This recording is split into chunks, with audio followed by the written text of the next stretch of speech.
Nakadalawang attempt kami para makunan yun. Doon sa kuha ko na yun, Lumayan po kasi para siyang magnet ng ulap eh. Lahat ng ulap pumupunta sa kanya halos. Isa pa po yun, obstruction. Very rare yung ganong klase ng photograph. It takes precise planning, precise technique to do it.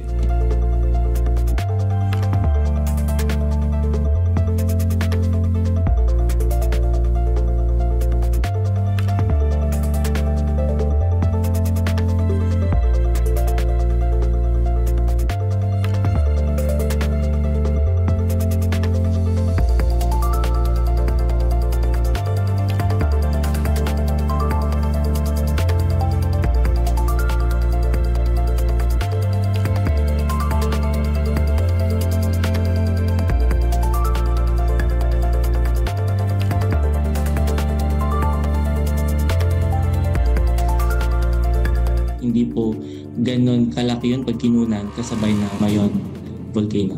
Possibility po niyan is blended or edited yung photo. Kumbaga kinunan ng separate yung Mayon volcano and then kinunan din ng separate yung Andromeda Galaxy.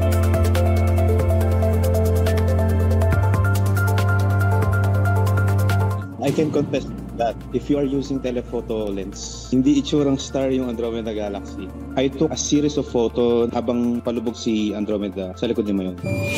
Total of 70 images yun. Pumili ako ng pagpapatong-patungin ko. Sa astrophotography, tinatawag nila itong composite. Walang pinalitan, walang binawasan. Pinagpatong-patong lang just to improve the image quality.